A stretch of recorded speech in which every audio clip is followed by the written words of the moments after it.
Terungkap kedekatan Syahrini dengan asistennya saat belanja di mall, Reino Barak sampai tertawa. Pasangan suami istri Syahrini dan Reino Barak masih menghabiskan waktu di Singapura.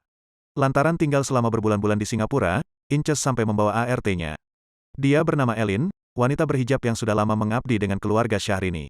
Syahrini menjadi salah satu artis yang dikenal ramah kepada asisten rumah tangga. Beberapa momen tertangkap, Inces memang seringkali memanjakan Elin.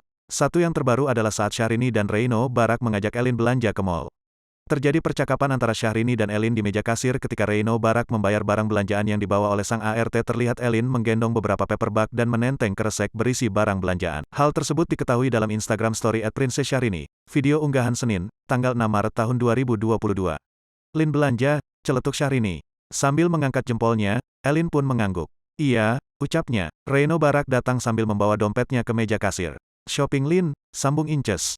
Selain Elin yang tertawa, celetukan Syahrini tersebut juga membuat Reino Barak ikut tertawa. Mantap Elin, tulis Syahrini dalam caption. Dalam keseharian Syahrini, untuk menyiapkan segala keperluannya, tentunya Syahrini dibantu asisten. Bahkan, Syahrini pun seakan tak bisa lepas dengan sosok asisten ini. Dia adalah Elin, asisten pribadi Syahrini yang sudah belasan tahun bekerja padanya.